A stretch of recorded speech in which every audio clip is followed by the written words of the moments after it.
Hey guys, welcome back to Integrated. My name is Angela Erickson, and I am so glad that you are here today. I am publishing this interview that I recorded with Jordan a few weeks ago.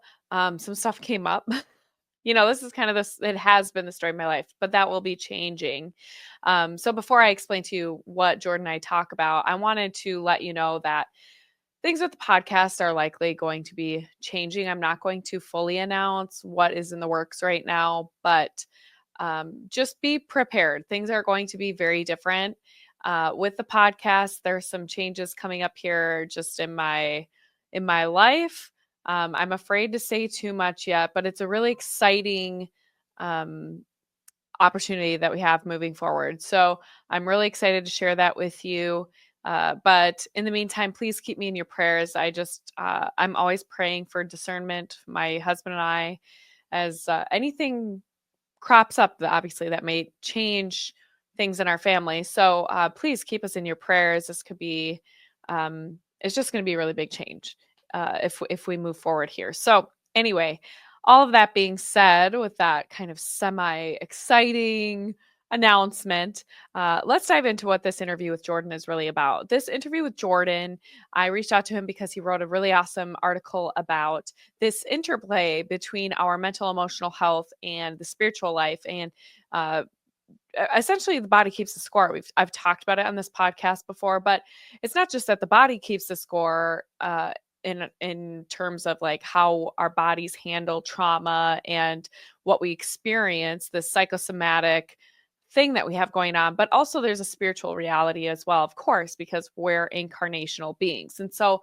Jordan and I talk a lot about that relationship, what it looks like. We cover things like soul ties. We cover things like whether or not everyone needs therapy and how to find a good therapist if you feel like you need therapy.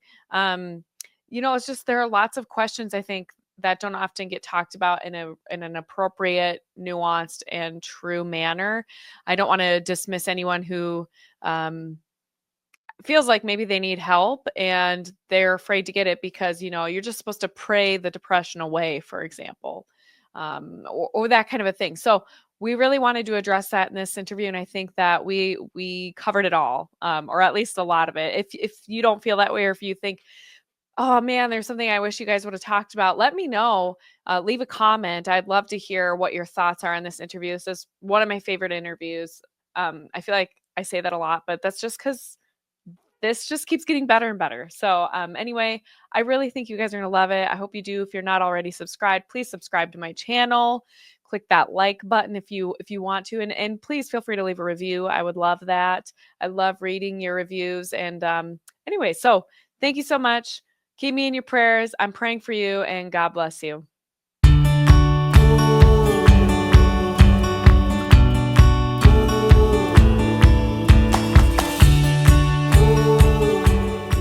Welcome to Integrated. This is the podcast where we seek to bridge the gap between the intellect and the will so that we can grow as disciples of Christ, surrendering all that we are and all that we have to the truth. Hey guys, welcome back to Integrated. My name is Angela Erickson, and today I have Jordan Burke sitting in with me. This is your second time, I think, on the podcast officially, and I'm so glad that you are back on. Thanks for coming on today. Yeah, it's awesome. I'm looking forward to the conversation. So I reached out to you pretty much right after I listened to. I don't even think I got all the way through the episode before I listened, or before I texted you. It was a discussion you and your dad had on what it wasn't divine intimacy, was it? It was on the devil is in the details, right? Mm-hmm. Mm-hmm. And so I don't know if you guys are, any of my listeners, if you guys aren't subscribed to the devil's in the details or even divine intimacy radio, I feel like you guys have a lot going on. Yeah. But the devil in the details is great. You guys have been going through Ignatian spirituality and like all of the different steps of Ignatian spirituality. So I've been listening to that and recommending it to people. But you guys took a detour to discuss this intersection between mental health and spiritual health. And so, of course, it's like that's exactly what Integrated is all about. So I got to get Jordan on to talk about it. So let's start off first. Like, what you wrote an article about this some time ago. And it was one of those things that it sounds like you kind of sat on for a while. Mm-hmm. Tell me more about that and like why you sat on it and why did you finally decide to publish this article about therapy and exorcism and that intersection between the two?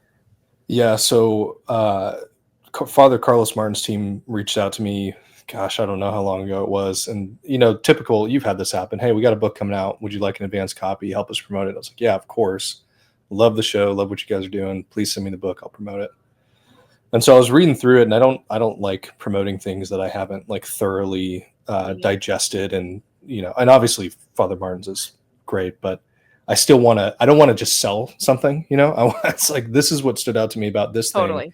This is why I think you'd like it, XYZ. So as I was reading through it, I came across a portion in the book where he was talking about a case where they had a woman who was possessed, and the solemn rite of exorcism was not effective for her. So they uh, sent her essentially to a therapist to address. They discerned, or it was also pretty obvious if reading some of the details of the case, that she had some wounds regarding various attachments that were hindering the progression of the exorcism and its effectiveness. So they send her to the therapist. She starts addressing those wounds. Next thing you know, she goes back to the exorcist, and they perform the exorcism, and it's effective. Hmm. And so I was struck because I've known that to be a reality, but I have never heard anyone say it so clearly. Hmm. Um, and so I thought, this is worth talking about, because God is all powerful, and God could, I said in the article, he could have healed her at any moment, but he has desired ends and chosen means. And for this woman, in this case, in this context, he wanted her to address those wounds before he set her free. And it's totally within line of him being the divine healer and wanting us to be whole, as you talk about on your show, and integrated all these different aspects. So why I sat on it, it's partially because you and I have talked about this before. There's such a stigma around mental health and therapy in the Catholic world, and I find it Hmm. kind of astonishing. And so I was trying to write it in such a way to anticipate the potential pushback while relaying the core message. Hmm. And funny enough, I didn't get any pushback on the article, but then when I posted clips from the show is when I got pushbacks. Oh, yeah. But Yeah, this yeah, space is an interesting it's an interesting realm to be in. I'm sure everyone sort of yeah, feels that way if they're creating any sort of content, because you expose yourself to yeah, criticism, and sometimes criticism can be iron sharpens iron, and other times you're yeah. like, "Oh, okay." Right, right. Okay, this is exactly what I expected. So, and I think uh I have talked a little bit about mental health on my show. I mean, obviously I've talked about losing my sister and miscarriage, what that was like, or, in different aspects, usually in terms of grief.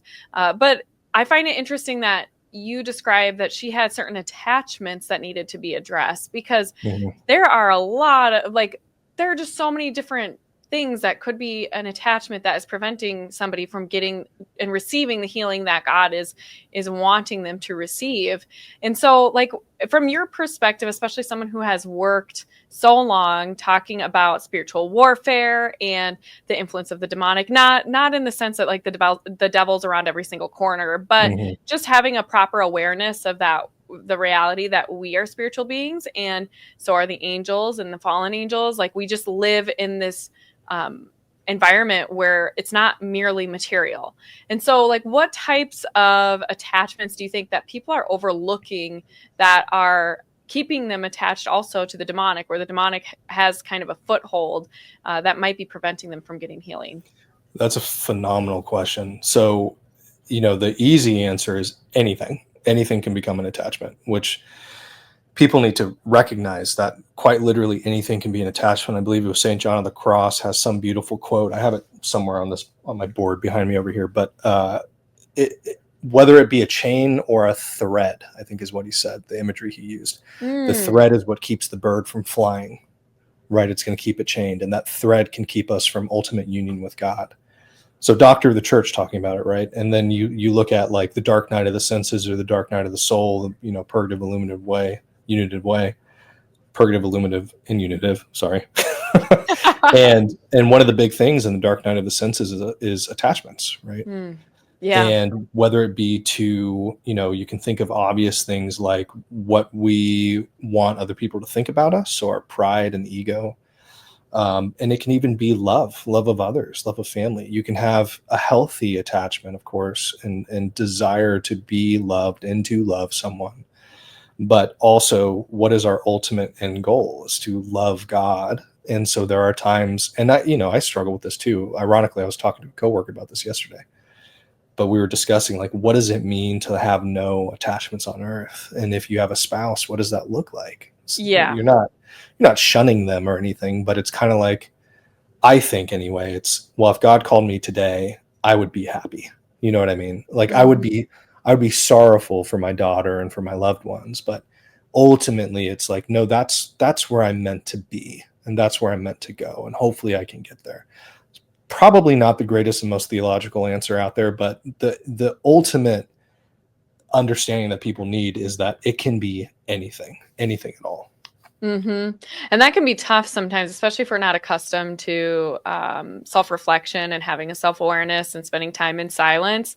And that's really hard today in this world where we're just constantly inundated with some kind of stimuli, right? It's hard to create peace unless you are very intentional about it and Mhm. creating an environment suitable for reflection and honest reflection. And like my last confession was amazing, and it was really because I think for the first time there was something that I think for a long time was like, I don't know if this is like where I'm at. I'm like, I don't think it's this severe, but I'm not really sure if we're going in one direction or another. And then I went to confession. I was like, I think this is what I'm struggling with. And just the weight, because it was like Mhm. it was an attachment thing. Like I was attached to this thing. And all of a sudden I was like, I just had to vocalize exactly what it was and just be honest with myself, even though I felt like I was being honest with myself before. I just think there needed to be that humble surrender of like, I'm just going to say this, and just vocalizing it. It was like, whoa, all of a sudden I could just feel that come off of me in the confessional. It was crazy. And I walked out of there like, oh my goodness, God's goodness is just, it never ends. And I think too, a lot of with attachments, like one thing that I don't hear people talk a lot about, for example, is another side a little bit, but I'd like to hear you talk about it. I've asked you to talk about it before, but what about like soul ties? Could you talk Mm. about soul ties? Because I think that's a really common one that gets overlooked and we don't talk about it enough in the church. Yeah, and I'll mention really quick, if I remember this case that we were talking about, I think her attachment, and it's been a while since I read it, but I believe it was her desire to be a mother and her inability to Mm. become a mother. Oh, So, like, a really heartbreaking, thing yeah. that ultimately is a good desire, but that desire became a disordered attachment, which led to these other things, which became a doorway. So that's what I Yeah. mean by truly anything.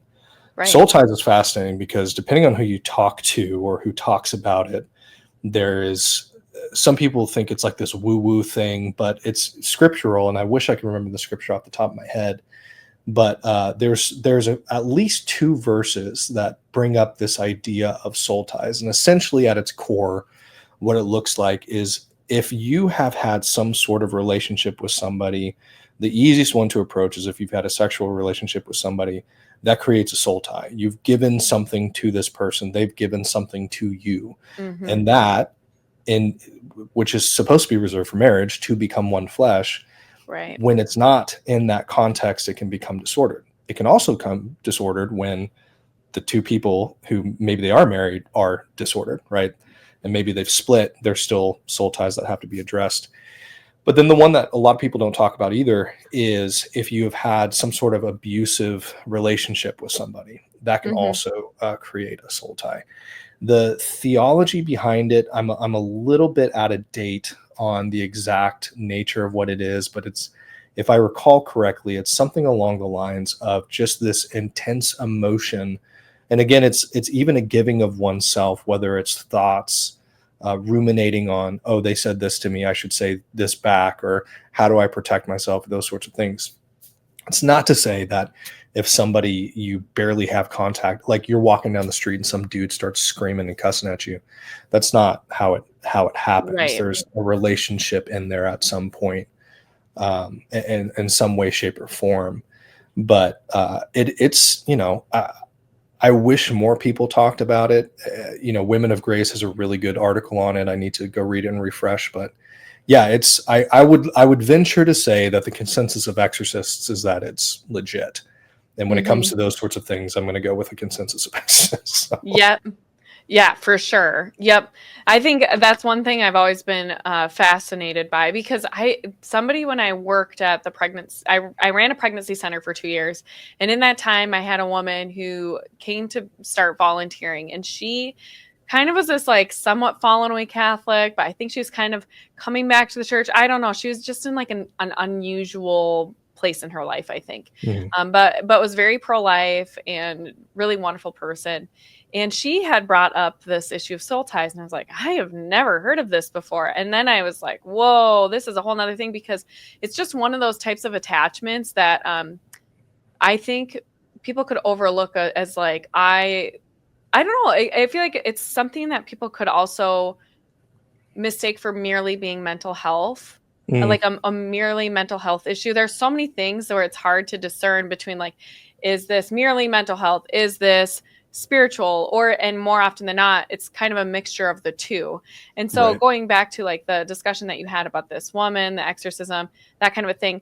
How often would you say, like based on all the research and stuff that you guys have done and all the work that you do at the Avila Institute, is it really more of a both and, right? Like because there is this properly like integration, of course, like we are so we're a body and a soul and we have this mind Right. that we've been gifted. And so like do you think people kind of lean heavy one way and less in the other, or it's kind of either or type of Yeah, it's the broad spectrum. The response is the broad spectrum, but you nailed it. We're soul body composites.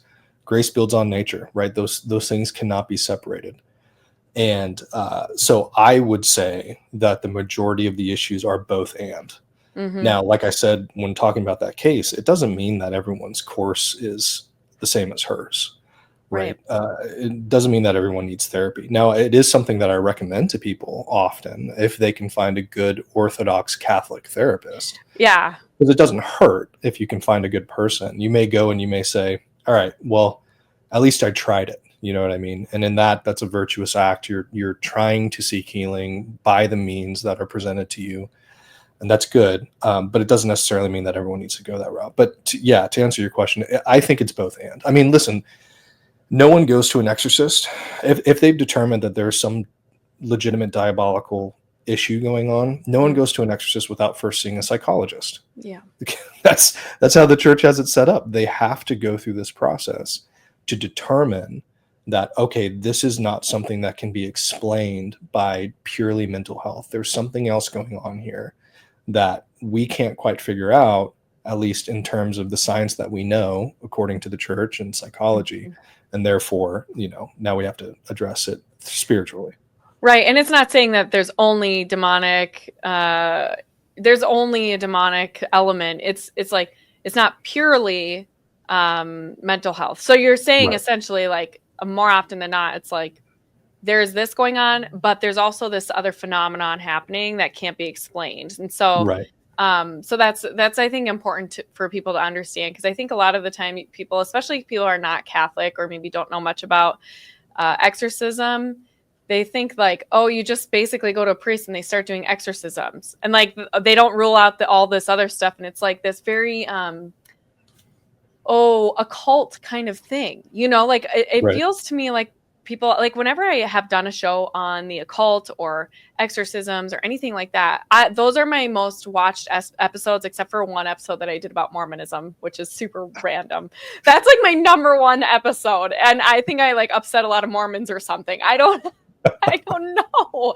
That's my highest viewed episode is one about Mormonism, and then my other ones are all about the occult and the demonic. And I find it so interesting that those are always the topics. Like you can talk about really good edifying things, but there's something titillating and like that piques people's curiosity about the occult and the demonic. And yes, there is this intertwining, like there is a connection there, but it's not that exorcism is the occult; it's the remedy Right. at times, not always, but at times, right? But I just always find that so interesting, and I wonder why that is. Like, why do you think that is? I think it's the car wreck syndrome. where when people are driving down the highway, they can't help but turn and look and see what's going on. This is a discussion that Dad and I have had for a long time, even before we started the show, because we have no desire, it's devil in the details, as you mentioned it. We have no desire to be sensationalist by any means. There has to be a They're like proper, the least sensational. You could like give a whole presentation, both of you, like in the most monotonous, yeah. not really, but like you're just like cool as a cucumber all the time, Yeah. So Well, yeah. we want to present the reality that the church tells us, which is, I always quote the Council of Trent, their hatred for us is enormous, and with them there can be no peace and no truce. That's Trent. The modern catechism says something along the lines of the battle with them is endless, right? Like they don't pull any punches when it comes to spiritual warfare. So you have people on one side who want to put their head in the sand, and they say, if I don't engage, it's not going to bother me, which is a lie. And that's what the enemy wants you to believe. Then you have the other end of the scale, where you have people who think the devil is under every rock. We did a show on that, talking about that specifically. And that's also what the devil wants. Virtus in medio stat. Virtue is in the middle, right? Know you're in a battle, know how to combat, recognize, move forward, be virtuous, live correctly, and let the rest, God will handle the rest, right? So that's the purpose of the show, not to like plug it or anything like that, but No, you can plug it. that's why we're doing it, because it's and like, listen, I love the Exorcist Files. I love what they're doing. It is a type of catechesis, but I don't want, when we ask guests to come on the show, when I created like my form, I was like, listen, we're not going to ask you to tell us any stories unless you think it's going to really drive home the point. Like, our goal is not to become the next Exorcist Files podcast. Our goal is to reveal the enemy and how he works, and help the laity combat that, and even priests to recognize their role in this battle, to help the people that they're put in charge of. So you're not going to get any of that sensationalist in our show. I hope not, at least. No. And I think that's why we hammered the same topic for is the devil under every rock? The reality of spiritual warfare. These episodes where we're like, listen, there's a battle. You don't have a choice, but it's okay. You can suit up or you cannot, but you're still going out into battle. Like, it doesn't matter, basically. Right. You can go out there with your shield and your armor, or you can just like go out there and just give it a good shot. Yeah. What happens. Yeah. So I can rant about that for forever, but I do find it interesting though, because like these are the topics that people get really interested in, but I don't really feel like people are good at equipping themselves. Like, and that's another area, and it's this sloth, and I'm guilty of this. So this is not me like, oh, I'm so much better than everybody else. No, like I struggle with that too. But what's a good way to like foster this awareness of like, yes, there is this element. We also have to take care of our mental health, but we have to actually like suit up so that our mental health is in a good enough place that we're able to receive God's grace and live an authentic spiritual life. So the number one means of combating the enemy is a healthy sacramental life. So confession frequently, reconciliation frequently, Eucharist frequently. The other thing would be daily mental prayer, the examination. I do the examination of conscience every day, usually at night, and then the rosary. So those are like 3 entry points, practical entry points outside of what you should already be doing, which is the healthy sacramental life. That should be the norm. That's going to be your best protection, right? And best means of attack. Then those 3 very practical things, which, by the way, the saints were very, very clear. Alphonsus Liguori, doctor of the church, said, if you're not practicing mental prayer, you're not going to make it to heaven. Teresa of Avila, another doctor of the church, said, if you're not practicing mental prayer, you don't need the devil to drag you down. You're dragging yourself down, right? So they're very, very strong on this point. So those are practical things. Then you can go into the more like tactical aspects, right? So discernment of spirits, which is why we're doing that series. Because people may think, well, how is this? I don't understand. Like, the devil's in the details. Yeah, he is in the details. That's why you need discernment of spirits. So you can look at the details and recognize, where is he moving? All right, is this thought that I'm having really from me? Or is it driving me to doubt, despair, and narcissism? Well, if it's doubt, despair, and narcissism, that's the enemy 99.9% of the time, right? So then how do I respond? Okay, let's say I'm in desolation, and desolation has all these different causes. okay, if I'm in desolation, what do I do? Do I give up my prayer? No, that's what the enemy wants. If you're in, this is one of the rules. I think it's rule 5: make no changes when you're in desolation. No, you stick to it.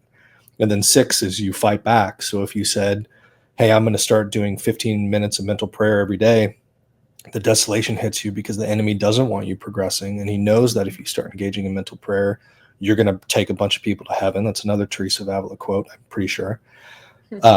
So rule 6, you start fighting back. Okay, I'm going to do 16 minutes of mental prayer. Like, if you're going to attack me, this is what I'm going to do, because God is on my side. He's bigger than you. So that's a practical example of what you can do. And then you can go even deeper. We're currently recording The Devil in the Castle, or a series on The Devil in the Castle, which is Dad's book on the Teresa of Avila's interior mansion.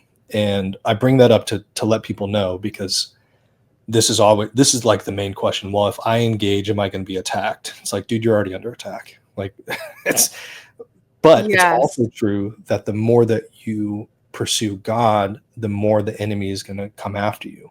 But as we know in the interior castle, the further along you get, the easier it becomes. So you may have an intense battle to begin with, but once you start breaking those chains, those attachments, and these other things, the easier it becomes. And that's why the mansions, the interior mansions, are so important. And of course, Teresa of Avila has brilliant insight into, hey, if you get to this stage in your spiritual life, the enemy is going to do this. You know, you and I have talked about how these people who we know in the Catholic world, who get big out of nowhere, and something happens and it scandalizes their entire audience. Well, that is one of the mansions. That's one of the ways that the enemy comes after them. You know what I mean? Yeah. So it's all very predictable for the most part.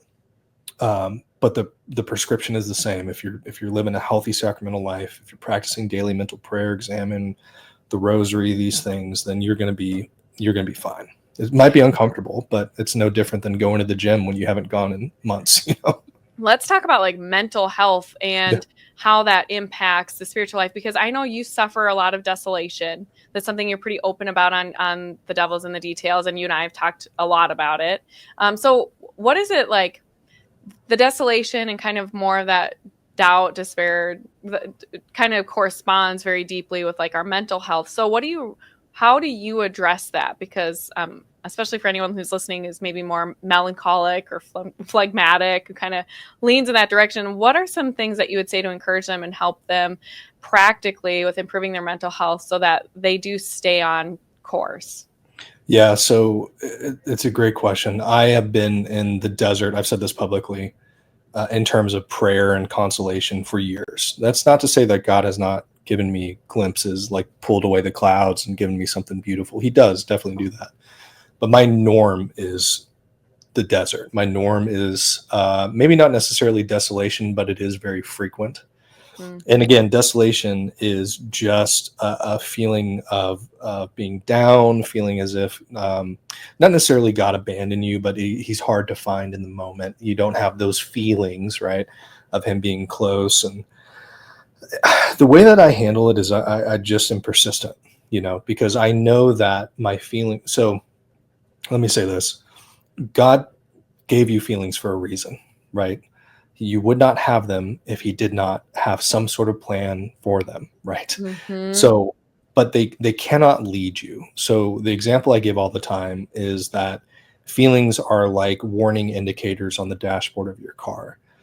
I drive a truck. If I get the little warning light on there, it can mean either my engine is failing or I need an oil change. So what do I need to discern what's going on? 9 times out of 10, I just need an oil change, right? Praise God, right? Yeah. But the feelings cannot be the GPS. If the feelings are the GPS, then we're going to have some serious issues, because you just cannot. It's not that you don't trust your feelings necessarily, but you don't allow them to lead you. So they are indicators. You know, anger is. And it's funny that you use that example too, because sometimes you could have like bad wiring and those indicators will turn on because something's not right. The wiring's not right. Exactly. Yeah. Okay. That's really good. Yeah. No, that's perfect. Yeah. So you may have hit a bump and something happened. Like, you know, if people don't know this, whenever it gets cold, your tire pressure gets low and Yeah. your light's going to turn on. Is your tire flat? No, it's just the cold weather, and it's Yep. going to warm up and it's going to turn off. It's okay. Right? Yep. Like, it doesn't mean that you need to stop. Doesn't mean you don't need to go buy new tires. You don't need, you know what I Right. mean? Mm-hmm. So recognizing that my emotions are God given, God gave them to me to recognize these aspects of my life. Or, I was about to say anger is a good example. There's righteous anger and then there's sinful anger. Righteous anger is the recognition of an injustice. That's good, right? Mm-hmm. How you respond is what determines whether or not you are living righteously or entering into sin. If it becomes wrath, it's sinful. So desolation, how do you respond? You're persistent. You just keep sticking with what you've set forward. Okay, I'm still going to show up to daily mental prayer, even though I have not felt anything, even though there are times where it feels like I'm just reading the words, even though I can't seem to even comprehend what the sentence may be. It does not matter. It doesn't matter. And so for me, and I've told people this, especially because daily mental prayer is so important. You're sitting with the Gospels, you're trying to hear God's voice. One of the ways that I've helped myself to really fight my own feelings and inclinations is to imagine myself in the Garden of Agony. And what happened when Jesus was in the garden suffering alone? What did he ask his disciples? You can't stay up with me for an hour? I was just literally reflecting on exactly this last night when I did not want to go to bed or didn't Right. want to go pray. Yeah, it was Right. exactly what I thought. And I've been to the Holy Land. I've been there. So it's a little bit easier for me in a sense because I've seen it. I've seen the rock. I've seen all this stuff. But if you can put yourself in that mindset and say, all right, Lord, they didn't stay up with you. I'll stay up with you. We don't have to talk, because if he's sitting there weeping and suffering, he probably doesn't want to talk. He probably just Yeah. wants some sort of consolation that someone that loves him is nearby, right? Then I will do that. If you want to talk, we can talk, but I'm here, right? So it's this openness and this still willingness to be receptive, but not an expectation of anything, which I think is why so many people fall away from mental prayer when they're in desolation or any spiritual practice. I expect to get something out of it. It's like, no, we're at service to God. And when he gives us something, phenomenal, praise God, but Yeah. we are at service to him and we should be praising him and loving him. So that's just one. I mean, there's a lot of ways, but Well, it makes me think of people who yeah. leave the mass too and say, "Well, I wasn't being fed," Right. because they went and they were expecting to just be given something instead of to give something, to Right. worship, which is really to sacrifice. But even receiving the Holy Eucharist, like it's mind blowing that our Lord deigned that we would receive Him through His body and blood, and yet we're still like, I wasn't being fed. Like, Yeah. you literally could not be fed but because it wasn't a feeling, it Right. wasn't captivating the same way, that as I think our culture loves drama and Mhm. flashing lights. And I mean, it's just like, again, kind of goes back to that stimulation. It's like this constant need for more stimulation. And that can have the way that changes the brain, which is like another whole aspect to all of this, I think.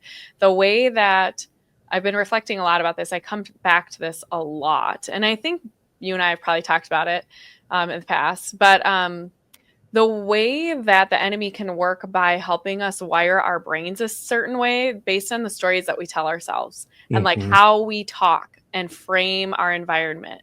And so I would love to hear you talk about that as well, because I think language is creative. I mean, we see that Mhm. in Genesis, and we co-create our own world by our own voice and how we describe, like how we describe the world around us, how we describe ourselves. And like, can you talk about that and the impact that has on us both, with physiologically in our brains, our bodies, and then spiritually? Like, what does that end up doing to our spiritual lives? I've lived this with 12-step programs. But let me back up real quick for the people who say I didn't receive anything. Imagine saying that on Calvary, right? Mm, Watching Jesus be crucified and be like, "Nah, I'm not. It's not about you." Like not cosmic, but cosmic theological sense, it is, because he's dying for you and he's sacrificing he's himself for you. saving, he's opening up the gates of heaven for Right. us so we can spend eternal life with him. But I didn't Right. receive anything, is Exactly. what you're So saying. Yeah. yeah, It's yeah. So crazy. it's just a Craziness. silly. It's a Anyone silly. who goes to mass after listening to this podcast, don't you dare. Yeah. Yeah. But to your point, language is extremely important, and this is something I harp on a lot. Joseph Pieper's "Abusive Language, Abusive Power" is a great book on this. Oh, I didn't know that there's a book on what? Yeah, Okay. abusive language, He abusive has power. great stuff, and I feel like I need to read more of his stuff. All He's right, amazing. writing it down. So, and it's small too. It's more of an essay than it is a book, but it's really small. But so when I was first starting my recovery journey, I was going to every single 12-step group that you can possibly imagine. And I took a lot of issue going to like the AA. So for those who don't know, AA was kind of the initial structure that a lot of these other 12-step programs broke off from and then modified it to fit and address other issues. So you can have like a LA, which is like a less anonymous, same thing, just different approaches, but the same structure, I guess, if that makes sense. So in AA, I'll just use AA as the primary example because that's what people know. In these meetings, one of the things that you say is, "Hey, my name is Jordan Burke, and I struggle with, or I'm addicted to," is usually the phrase that they use. "I'm addicted to XYZ." And even though I wasn't fully back in the church at this point, I was like, "That I don't like that. There's something about that doesn't make sense to me." Hmm. And I'd still go to the meetings because they were helpful. And like I said, I was going to every meeting you could possibly imagine, just trying to get some growth and healing. And I'm sitting and I'm watching these people. And there's this one guy who was really, really nice guy, but he went to the same meeting. Or I'm sorry, he and I always went to the same meeting, but he went to a different meeting every single night of the week. And I'm thinking, I've heard you talk about this. yeah, I'm thinking, why are you not at some point, if you're doing better, then should you not have to go to these meetings? You know what I mean? Right. Like, this seems a little excessive, and I'm not knocking it. Maybe that's exactly what he needed. I don't know. But the combination of those two things made me think, and I realized I don't like how they phrase that because Mhm. you are turning your struggle and your sin into your identity. So This is then, crazy. This just comes perfectly on the heels of my last interview with Nancy Charles because we okay, talked about this, how the devil calls us by our sin and God yeah, calls us by name. And yes, the way that impacts, even like the example we're using is the same-sex attracted crowd. Like, mhm, I'm a gay man. Well, no, you're a man. right, And you struggle with same-sex attraction, but like, I'm going to address you as a human being. I'm not going to address you as a gay man. right, I don't right, care. Like, I right. do care. I care for your soul and all that, but like, that is not the defining factor of who you are. That's So, exactly it. And so then you have a group called Celebrate Recovery, which is a Christianized version of AA. And I mhm, loved how they approached it. And they said, "Hey, my name is Jordan Burke, and I struggle with XYZ, but by the grace of God, I have been overcoming," or something along those lines. yeah, So it rightly orders the issue. It says it's a recognition of weakness and humility, saying, "I struggle with this. mhm. However, by the grace of God, I am overcoming. I've been free for this many days," or whatever, giving glory to God. It is such an issue when people become so.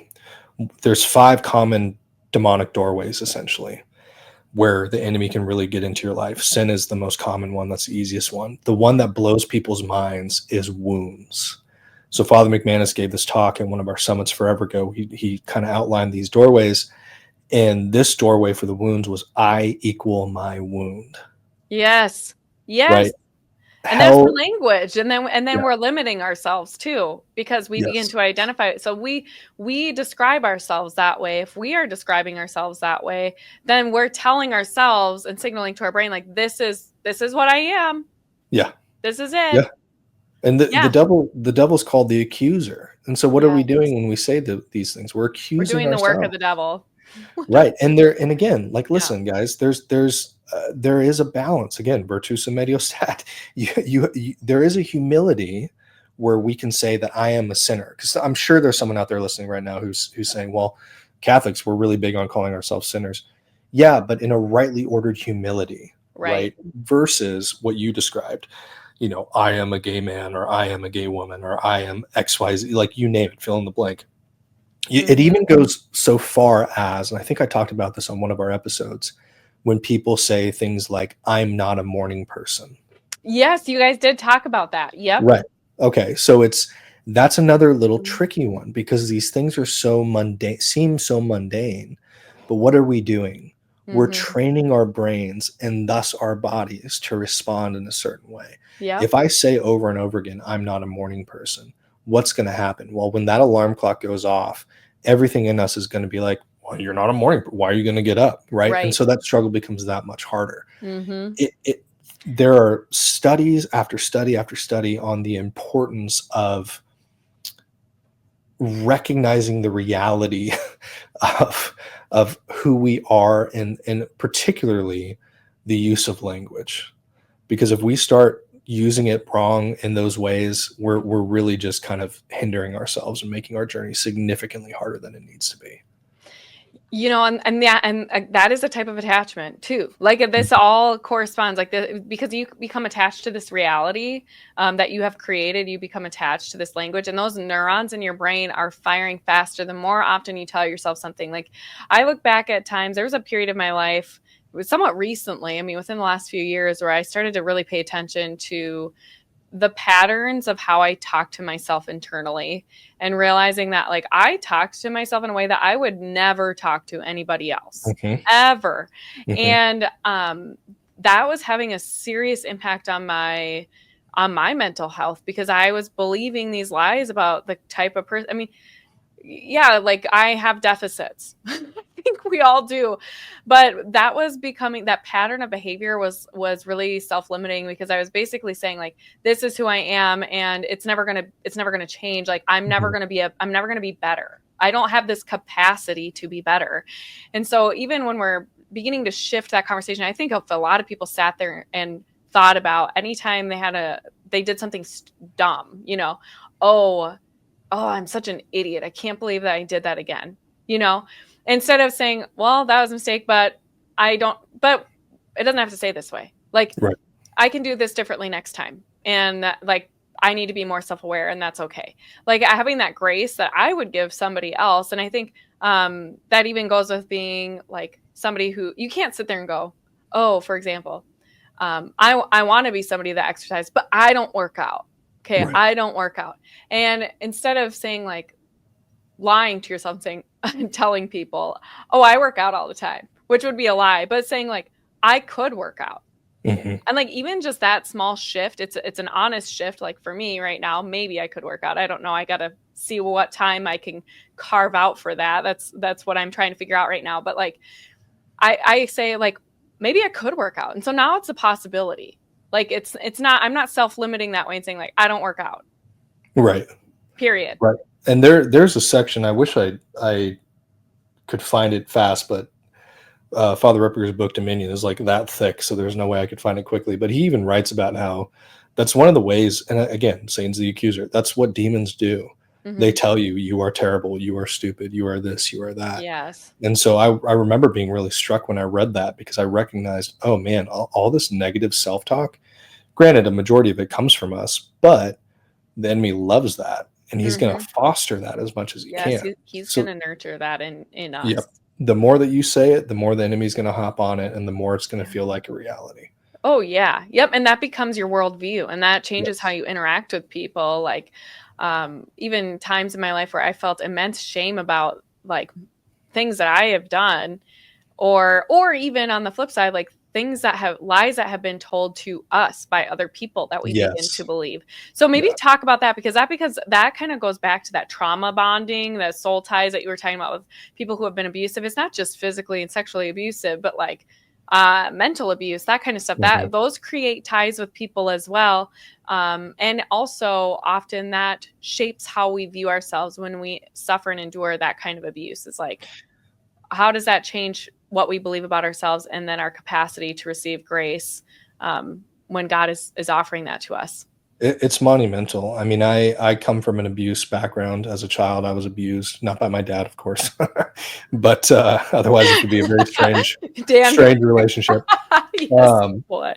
but I had some pretty severe Oh, mental abuse, and I've been addressing it. I've been going to various forms of therapy for years, which we can get into, but recently, yes. I've Yeah. been going to a therapist consistently for the past year, and practicing EMDR. And it was fascinating. One of the sessions prior to starting the EMDR, we were talking about my childhood, and I just said, yeah, I was a really bad kid.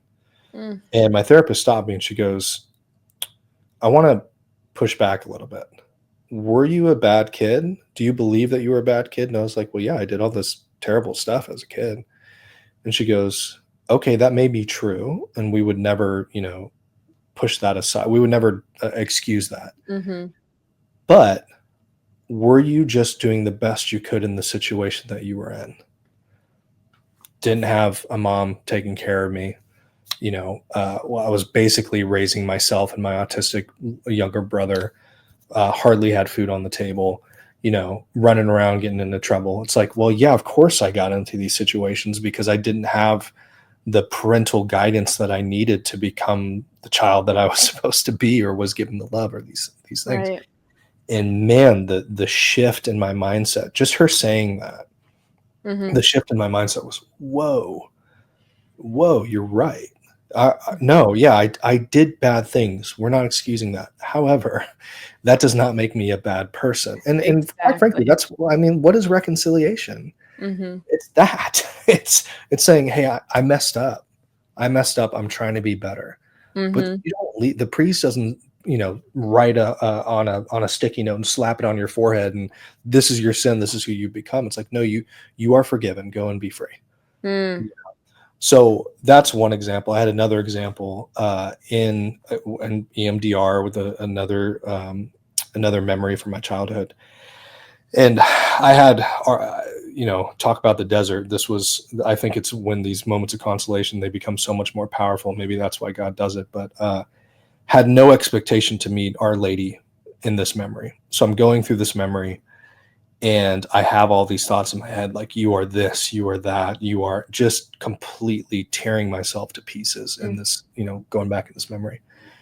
And next thing I know, Our Lady shows up, and she shows up as a younger version of herself, which quite frankly, I've never even thought of her in that way. Hmm. So this is another way to tell. There's many ways to tell whether or not it's a legitimate kind of thing. That's a whole different conversation, but Oh, yeah. never thought of her as a younger woman. And she shows up and she puts out her hand. I'm seeing this all in my mind. She puts out her hand and she says, "Give that to me." And Oh, it's I have making me emotional. goosebumps. It's taken me I a know. lot. It's taken me a lot to be able to talk about it without crying. It still makes me emotional, but she said, "Give that to me." And I just knew instantly. And I was like, "You are this." Put it in her hand. She goes, "Give that to me." "You are this." Put it in her hand. Okay. "Give it to me." And just went through all of them. And I'm telling you, I was a mess in this poor therapist's office, just weeping, And it was this beautiful, profound moment where she, and, and then she ends it and she says, "I love you." Mm. She says, "I love you." And it was, She's I already wish I can explain. I'm not inside. going to go into the details, but I wish I can explain what that meant in the memory and having that love. She was meeting me where I was at, almost at my age, and like, no, it's okay. Like, you are not these things. Wrecked me. But the freedom that came after that, when I could say, I'm not these things. Mm. This is this horrible thing that I experienced that God didn't want me to experience. And He is literally healing me in this through His mother. Like, what a grace that is, right? He could have Yeah. came down and did it. And He said, no, no, no. I'm going to send Mary to help you Mm. with this. All that to be said, at the end, the tremendous, you talked about the weight being lifted off your shoulders, and confession, it's very similar. This heavy weight that Mhm. I've been carrying for decades is gone. It's just gone. Yeah. But that's the kind of healing that God wants for us. This is not a situation that's, yes, it's unique to me because it's the context of my life and my sin and all these things. But God desires that for everyone listening to this, everyone out there. What Mhm. does He want? He wants us to be the people that He has called us to be. And to become those people and to grow into that, we have to heal.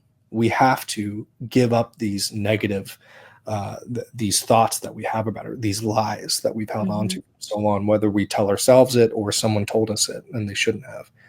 And so one of the reasons I'm such a huge proponent of mental health, proper mental health, of course, Mhm.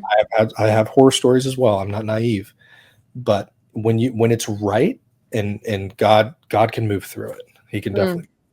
So, So before we move into talking about like finding a good therapist versus a bad therapist, that kind of a thing, there was a question that came up in my mind, and I got a little distracted because when you were sharing your story, it reminded me of a time that God really showed up in my own mental prayer in a very similar, like just um, in that interior mind, I guess. mhm, yeah. And it was incredibly healing, kind of a similar situation um, in terms of the stuff that I was struggling with and the way that. But the thing was, is that it came after a lot of prayer, and it wasn't like I actually kept revisiting it in prayer. It wasn't like I felt him like present in the same way the first couple of times in prayer. It was weird. It involved praying the rosary, and it was, first time I prayed it, and I was visualizing kind of my environment growing up and what that was like. But it was like me crying out, going like, where is he? Where were Mm, you this whole time? Where were mm, you? And then again, second time I prayed, it's kind of similar, like, where were you? And then the third time, oh my goodness, he revealed to me exactly that he was with me that entire time, but he didn't say a word to me. mm, Not a word. Like he was in the agony in the garden, but like with me in the eye of this storm, basically. Like everything was, it was like my life. I could just have this sense that it was my life swirling around me at that time. And I was feeling myself like a child again. And he let me just hold his bloodied face while he knelt on the ground, mm, and like that, and he just stared at me like that was it. But it was like, I get really emotional still talking about it too, because it was like, oh my gosh, you were there. You were there the yeah. whole time, and I didn't know. And it was very healing for me as well, like what you described. So really amazing, and that's the power of mental prayer is exactly that. Like you don't experience our Lord in the same way every single time. Sometimes you feel like you are just thumbing the beads a little bit. Mhm. But making yourself available, he will show up when he sees that he needs to, and you can like rest in that. That it's not anything that you are doing, it is about the work that he is doing in you, regardless of how you feel about it. So I was thinking about that, but there Well, was and go ahead. there's something beautiful about that too, because yes, I'm a huge proponent of good therapy and mental health. Mental health, that should go without saying, but good therapy. But I've had a similar experience that you're describing outside of therapy. Yeah, this was in a retreat, like silent Yeah, retreat. and so it can happen. But that, as you said, is the power of mental prayer and seeking God. I would recommend to people, first of all, go to confession, because you just want to make sure, what's the Proverbs? Who can know the heart? The heart is wicked above all things. Who can know it? Right? Like, Mm-hmm. you don't ever want to necessarily trust your initial, and you want to be careful. I shouldn't use language that strong. You just want to be careful. Mm-hmm. So I always recommend go to confession. If you're living a healthy sacramental life, it will allow you to discern these things a little bit better. Yeah. But if you have a memory that's popping up frequently, it's something that you struggle with, especially if it's in the past, even in the future, or not the future, but even in like current times, take that to adoration and sit with it, and ask God, would you reveal yourself to me in this Mm. memory? Yeah. And you'll be surprised at what happens. Very similar to what you described. I had one where I had this memory that kept popping up, and I did this very thing. It was outside of therapy, and I saw him in the memory in the corner of the room weeping for me. Mm, And that was enough for me to have healing in this moment, to know, as you said, I wasn't alone, and this wasn't right. God didn't want this. He hated mhm. that I had to go through this, but he was still there with me. You know what I mean? So Yeah, maybe that's a practical thing that people can take away as well. that's really important too. And that's, yeah, I feel like I cannot overstate. I went on this silent retreat. It's the only silent retreat I've ever been on, either. Like the only retreat really that I've ever been on. And of course, it's harder when you have like more tiny little kids to go away for several days and do something like that. And same with mental prayer in general. It's really hard to make time for that when you have a bunch of little kids. So I really empathize with people. I was just thinking recently, like, man, there was a period of my life where I felt like I would never get to pray again. Mm, I mean, just like in solitude, and now we're starting to come back to a place where that is possible, and it's like liberating in a way, mhm. because it just feels sometimes like, oh my goodness, we're out of the toddler tunnel, a little bit. We still have a lot of kids, but you know how that. I mean, it's a different type of life. But anyway, going back to like the therapy stuff, because not all therapy is equal, and I think Right. a lot of therapy today is very like. Um, you're never wrong, and like Mhm. very narcissist. It's very interesting. We're diagnosing narcissism at a higher rate. And I Mhm. actually think there's something to that. I think social media has been horrible for this. I think there's something going on there. There is high rates of narcissism in general. And but I think too, on the flip side of that, you have therapy that is sort of like whatever you say is right. Mhm. Whatever you believe is right. Let's explore that. So, what are your thoughts about that type of therapy? And how do you find a good therapist? Because we want to be in reality. We want to be rooted in the truth. Right. Right. So as I mentioned, I've had horrible therapy. I had a Christian counselor slash therapist who recommended the Enneagram to me before I even knew what it was, which I've now done, I think, some of the most intensive research on it, probably second to Father Mitch Pacwa that I'm aware of. Mm. It's demonic, right? So they Can you recommended to me. explain what it is for anyone who's maybe not Yeah, familiar with it? the elevator pitches this. If you looked up Enneagram right now, it's going to pop up as a personality typing system. It's not. Mm-hmm. That's the devil tried to shoehorn it into there so more people would utilize it and get attached to it. It's not. When you look back at the guys who created it, there was three main guys. Every single one of them was involved in demonic practices. It was a means of the occult. The primary guy, I think it was Geoff something. I forgot. It's been a while since I've talked about it, but he said that all of the information and all of the knowledge and the entirety of the universe could be found within the Enneagram. It's a cult. He practiced spirit writing, Very Gnostic seances. and like, Yeah, extremely mhm. Gnostic. And then what's fascinating is that he was alive long enough, or one of them was alive long enough to see it being turned into a personality typing system. And they said, that's not what this is. So the guys who created it were like, that's not what this is. Don't use it for that. Hmm. This is something completely different. And then the dude who came up with the typing, I'm an Enneagram 3 type whatever, which by the way, huge attachment for people.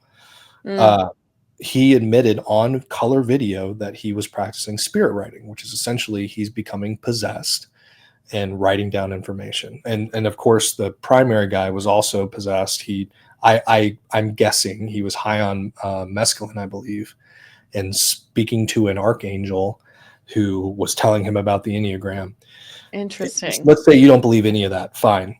The leading psychological institutions that study personality typing systems, secular institutions, to a T, every single one of them has said they would never recommend the Enneagram as a personality typing system. It's untested. It's focused on self-reporting. I did a podcast with Dr. Mary Ruth Hackett.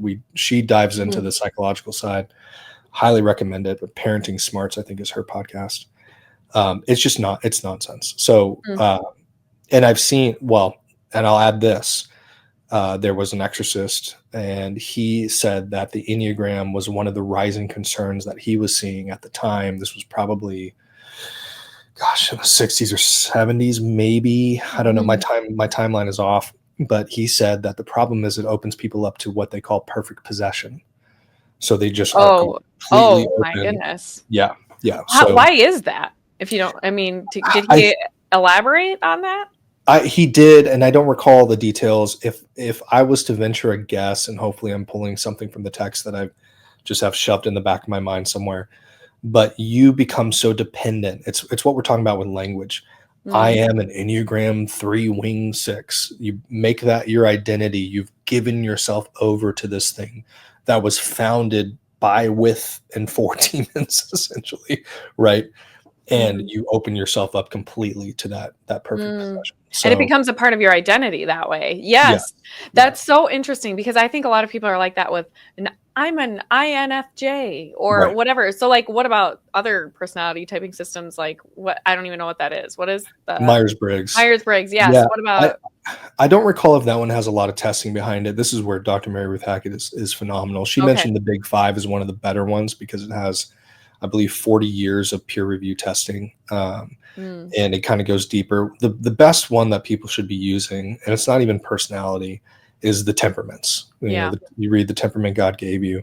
It's rooted in Catholicism. It's very good, very helpful, and it's not this narcissistic, Gnostic, dive into nothingness. Right. It's actually very beneficial. So I recommend that. Myers-Briggs might be interesting. Strength Finders is I think we've used that for Decent. work. Yeah. That's fine. But all the rest of the stuff, I'd ignore it personally. That's my opinion. I'd go temperaments and then just kind of go from there. Mhm. Um, So that but was a little bit of a rabbit hole, but so to finding a good therapist, like yes, that's not recommending Enneagram to you, for example. Like right. how do Well, people do that? this is where you kind of mentioned that society is doing all these different things to us. I think one of the things that it's doing is making it so we expect that if we go meet with someone, they're just going to tell us like, oh hey, like I kind of believe in the church teachings but I kind of don't. Is that okay? Mhm. That's not the reality. Like the onus is on us to ask these people what they believe. Mhm. So catholictherapist.net is our or org. You'll find it. Google Yep. it. That's one that I know is recommended by people that I trust. My dad's recommended it. I believe Dr. Bob Schutz, who's phenomenal, has recommended it. Jay Kim, who works with him. Conrad Bars, the Bars Institute, is amazing. Conrad Bars is no longer with us, but his daughter runs it now. And Conrad Barr's story is great because he entered into psychology and realized, even at that time, that there was an extreme disconnect between society and Catholicism when it came to the science of psychology. So Mhm. his whole goal was to make sure that whatever came out in Catholic psychology was rooted in church teaching, right? Mhm. So then what do you do? Okay, go to catholictherapist.net or whatever the website is. Find someone in your area. If you can't, ask them questions. Just ask them. Right? Like Yeah. when I met with this therapist. Now, for me, my priest recommended this therapist, so I already have a good Foundation of like trust. right, Yeah. right. And it was really funny because at one point, she goes, "Have you heard of mindfulness?" And I paused and I said, "Define mindfulness." I said, "Do you mean the kind of Gnostic Buddhist practice that's being pushed in some Catholic psychology circles, which is completely antithetical to what we believe?" There's a book on Mhm. that. Is I've got it mindfulness back Catholic? here. Yeah, there you go. Or do you mean being aware Yeah. of my emotions throughout the day? And she goes, throw the first one out. And I was like, all right, I know I can trust you. Yep. She Yep. goes, that's Exactly. nonsense. And so, but that is actually, and I'm glad we came to this point. That's what we have to be aware of, and it circles back to the importance of language. The enemy wants to obfuscate and make things ambiguous. Mhm. Mindfulness and mindfulness, same word, two completely different meanings. One Buddhist nonsense, one actually good practical thing that you should be doing. Hey, Mhm. I feel this way. Why am I feeling this way? Maybe this happened, and maybe in questioning, right? These are the things that we have to educate ourselves so that we can properly discern when we're meeting with a Catholic therapist or just talking to somebody else. So Mhm. that's how I would go about it. You just have to ask questions, and we can't assume that we're going to just find someone and they're going to air their dirty laundry, so to speak. It's just not the Mm. way the world works. What are your thoughts about the rate? I think that I highly suspect that so upwards of 90% of uh, people who are therapists or psychologists of any kind are using their practice as an outlet to in an attempt to find their own healing. And Oh. so how do you I yeah. So how do you like flag for that? Because I think there's, and that's part of why I think so much of it is like affirmation care Hmm. instead of like reality, because they're really trying to talk about psychology, but like wanting to affirm their own experience and living vicariously through their clients, Okay. essentially. So I will say, not only do I have um, probably decades, actually, yes, decades of personal experience with therapists, counselors, and psychologists from all over. So, personal experience. We work with them all the time. They're in the community of Apostolate VA. We work with them at the Institute. I have a psychologist in the room right next to me, and I've sat in on some of the continuing education classes. Some of it is horrific, right? Ugh.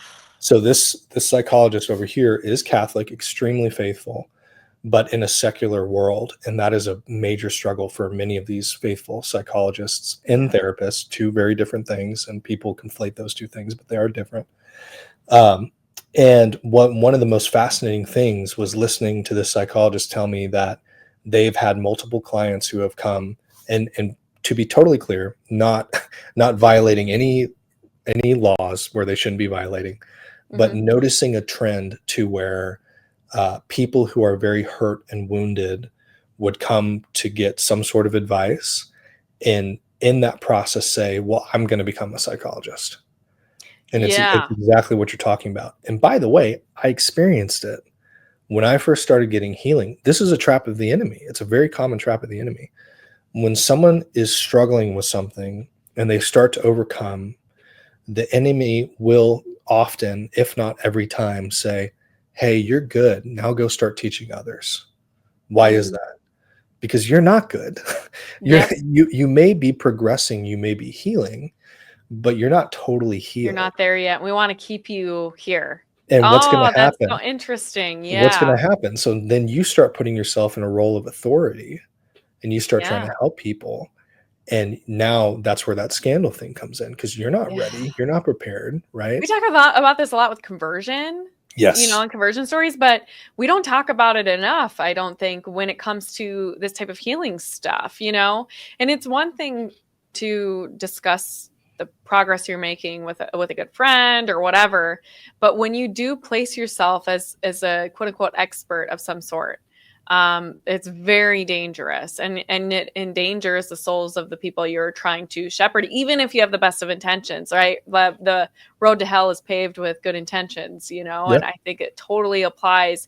And because I would never assume ill will of those who are in going into this profession, who maybe have a background that is difficult. And of course, like, it makes sense in a way because they want to be present for people who didn't have someone when they needed it, right? Yeah. And so that Yeah. that's that good thing, and yet the enemy perverts it when we're immature, and we Yes. haven't healed ourselves. So Well, and very the early church spoke on that with converts. And I'm a convert. I want as many converts as is humanly possible. That's what I interesting. want. So don't mishear me when I'm about to quote the Same, early yeah. church. The Hmm. early church basically said, if you're a new convert, you need to be quiet and sit and pray and figure out your way for a period of time, and then see if God is calling you to something. Yep, I think that I refer to it as the hidden years. Like, we need our Hmm. hidden years with Christ. They're not written in the Bible. We don't know Hmm. about the hidden years, the early life with our Lord, but they obviously happen. And so Right.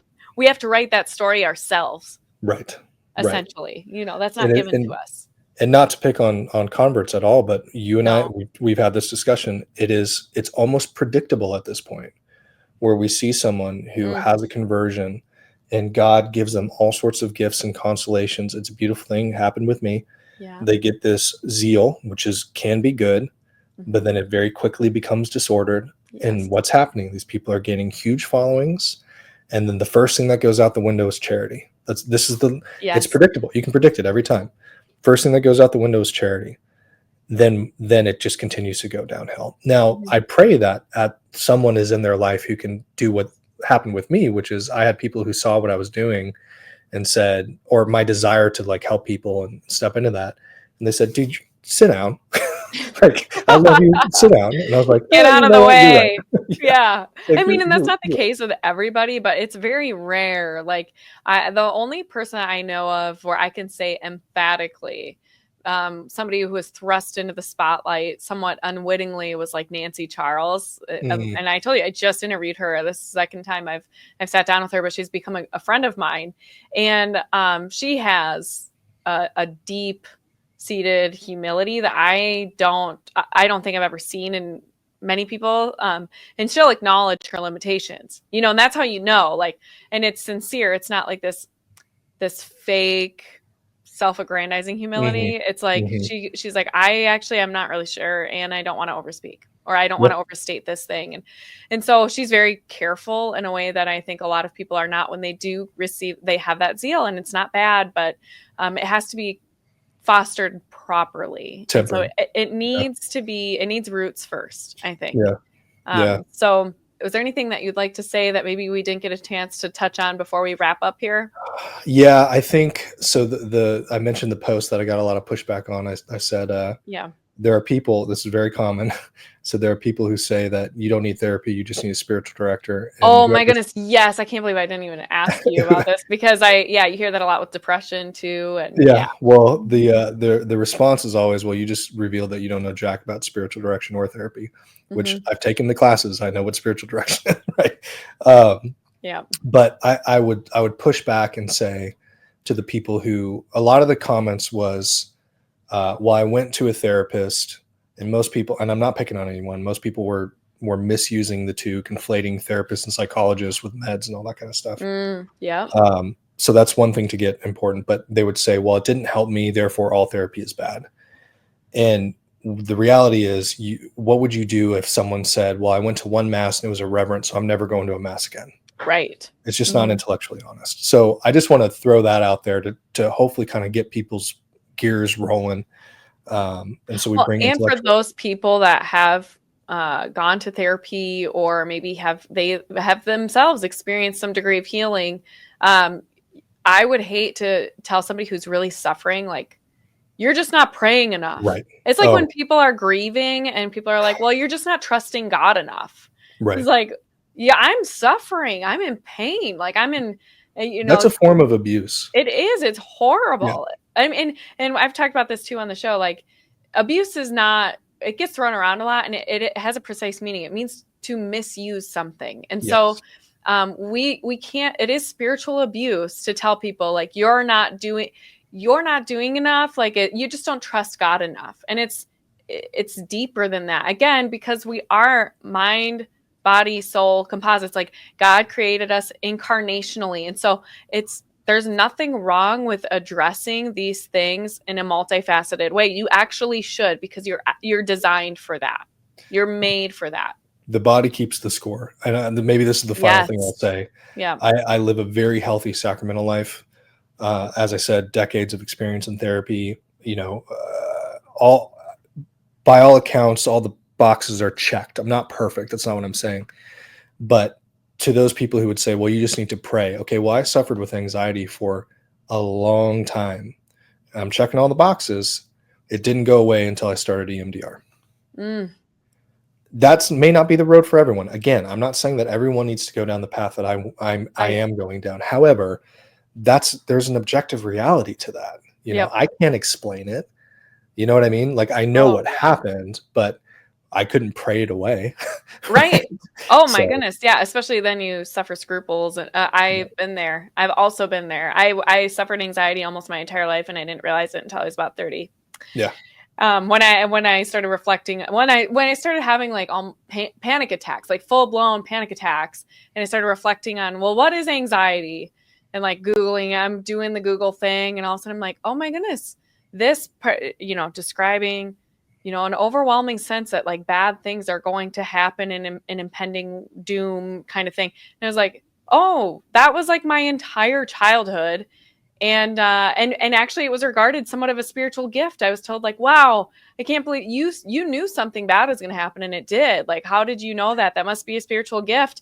And in hindsight, it wasn't until I was in my early 30s, I am in my early 30s, but it wasn't until I was about 30 where I was like, oh no, I just have had generalized anxiety my whole life and it's never Mhm. been treated. And that corresponds very well with the depression I have struggled with for large swaths of my life and so on and so forth. It was like, wow. And I thank God that he was able to reveal that to me, and yeah, that has just, that awareness has changed how I do things in some ways. Like I now I'm like more intentional about certain things, because I know what's going to trigger some of that Mhm. anxiety.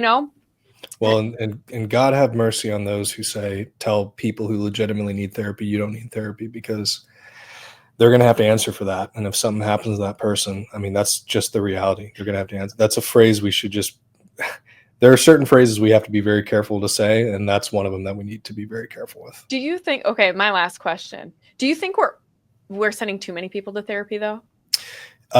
It can be. Yeah. I think there's a proper balance. I think that, uh, if you start with discernment of spirit, sorry, good sacramental life, daily mental prayer, examination of conscience, that's going to deal with the vast majority of a lot of things. You enter in discernment of spirits, that's going to deal with a lot of stuff, and that can Mm-hmm. save you a lot of pain and heartache. Dad mentions it in the show, and he's mentioned it in his classes. He has people who come to, he teaches Avila Institute discernment of spirits, and he has people in his class all the time who said, I've been suffering with depression for, 40, 50 years, and I had no clue it was desolation. And now that I know this, like, everything is better. Right. Mm, So yeah. that sort of freedom is possible without having to go.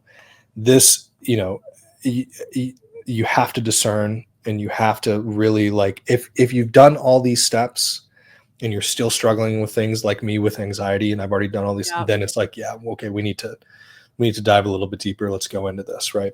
Yeah. So yes, so I would agree. It's, again, virtue is in the middle. Yep. But, yeah, Yeah. I'm just glad I wanted to say that before somebody was like, oh, Jordan just thinks Jordan and Angela just think everyone needs to go to no, therapy.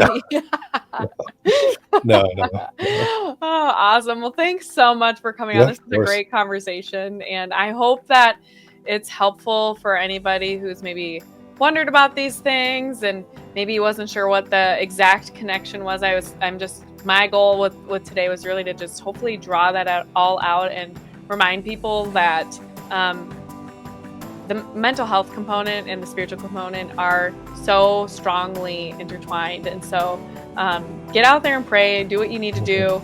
And in order to receive the healing that God is offering you as the divine physician. So anyway, thanks so much for coming on. Yeah, it was awesome. All right. We will see you next time.